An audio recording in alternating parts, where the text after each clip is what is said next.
But what we see here is that we've got to work hard to preserve the gospel.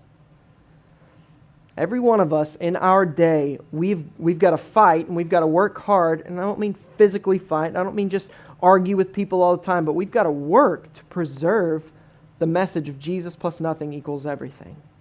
Because if we lose that, no one is saved. People are not saved through hearing, yeah, Jesus did everything, and then you got to do this. And if you do this, then you kind of complete what Jesus did for you. And it works. That's not the gospel. And if people don't hear that, they're not going to trust Jesus and they're not going to be saved. So we've got to work hard to preserve it because the gospel matters. There is one true gospel. Paul said there are many who will proclaim a different one, and if they do, let them be accursed. We don't just look at people who have some stuff a little bit off in the gospel and maybe kind of add a little bit of works in there or something and go, oh, they've almost got it. Paul says anathema. That's the Greek word. Let them go to hell. If someone's perverting the true message of the gospel. Because friends, the gospel matters because Jesus' glory matters. If you're told or people are telling you that you add to the finished work of Jesus to make God pleased with you, Jesus is not glorified.